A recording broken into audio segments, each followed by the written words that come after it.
Welcome to the hunting hour. The morning after the hourglass shattered, Black Hollow felt quieter. Birdsong returned. The fog had lifted. But beneath the surface, something was wrong. Eli stood at the edge of the forest, staring at a tree that hadn't been there yesterday. Its bark was scorched, and carved into it were the words, "I remember you." Lena joined him holding a small device, an old tape recorder they'd found in the observatory's basement. It had started playing on its own. "This is Dr. Halden. If you're hearing this, the experiment failed. The witness is awake, and it remembers everything." Eli's breath caught. Halden? That was my father's name. Lena looked at him, stunned. "You never told me—" "I didn't remember, until now." Suddenly, the air shimmered. A figure appeared, translucent, flickering like a broken film reel. It was a younger Eli, maybe 10 years old, running through the woods, laughing. Then the image twisted. The boy stopped, turned, and screamed. The echo vanished. "They're not just memories," Lena said. "They're warnings." Eli nodded. "And they're leading us somewhere." From the shadows, a new symbol had begun to appear, etched into walls, burned into glass, drawn in ash, a spiral within a spiral.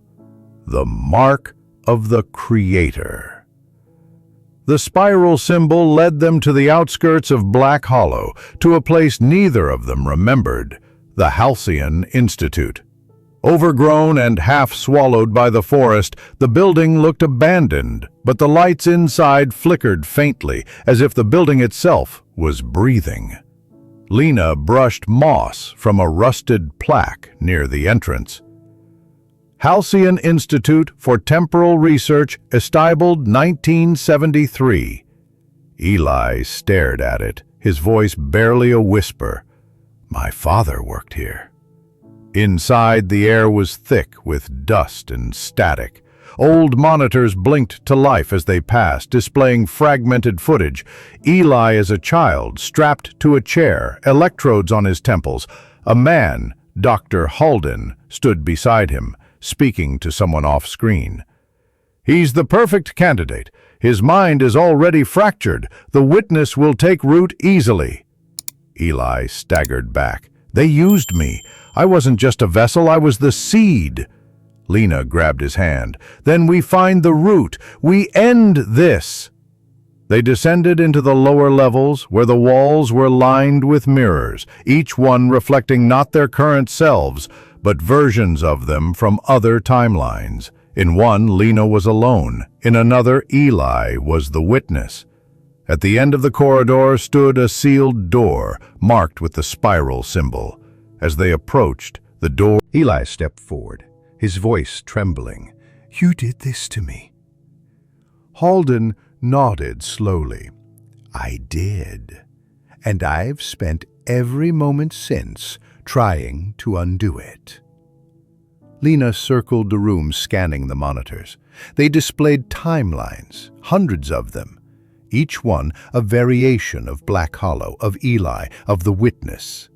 Some ended in fire, others in silence.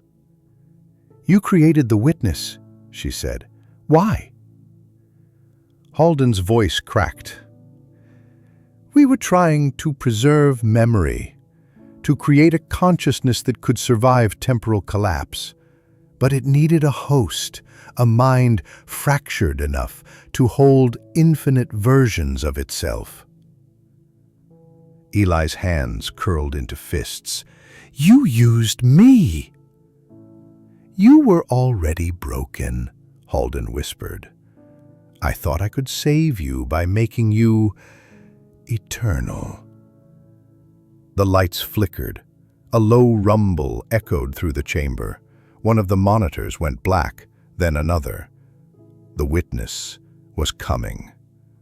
Halden reached into his coat and pulled out a small device, a crystalline shard pulsing with light.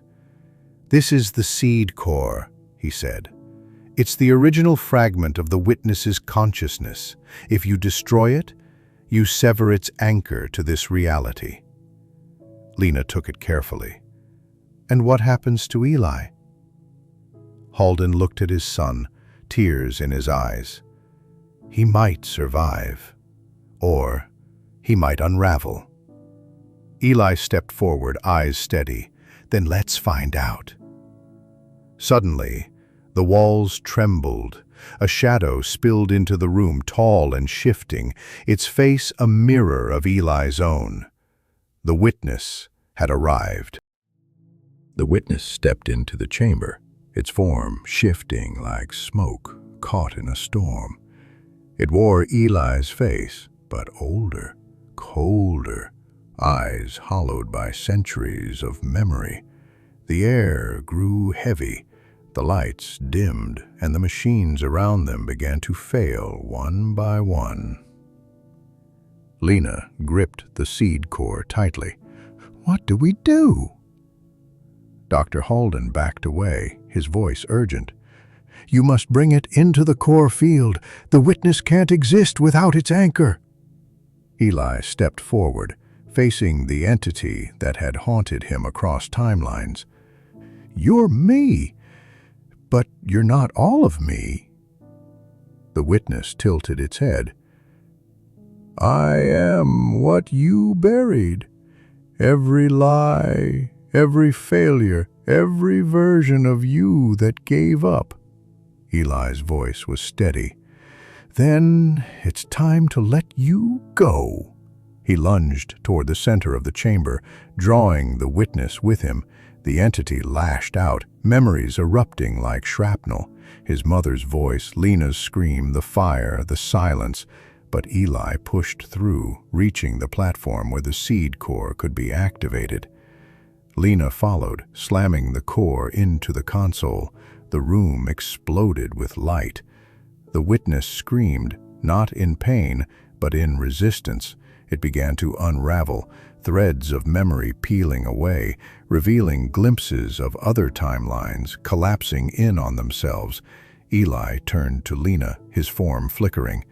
"If I don't make it—" "You will," she said, grabbing his hand. "You have to." With a final surge of energy, Eli pressed his palm to the core. The witness shattered. The chamber went silent. When the light faded, Eli lay on the floor, unconscious but breathing. The spiral symbols on the walls faded to dust. The timelines had collapsed into one, the true one. Eli awoke to the sound of birdsong, real birdsong. He sat up slowly, the chamber now quiet and still. The machines were dark, the mirrors were gone, the spiral symbols had crumbled into dust. Lena knelt beside him, her eyes wide with relief. "You're here," she whispered. "I think I'm whole," Eli said, touching his chest. No flickering, no echoes, just breath, just now. Dr. Halden was gone. Whether he had escaped or faded with the witness, they didn't know, but his final words echoed in Eli's mind. You might survive, or you might unravel. He had survived. They stepped outside the Halcyon Institute into a world that felt real. The sky was clear, the town was quiet, people moved with purpose, unaware of the timelines that had nearly consumed them. Black Hollow had been rewritten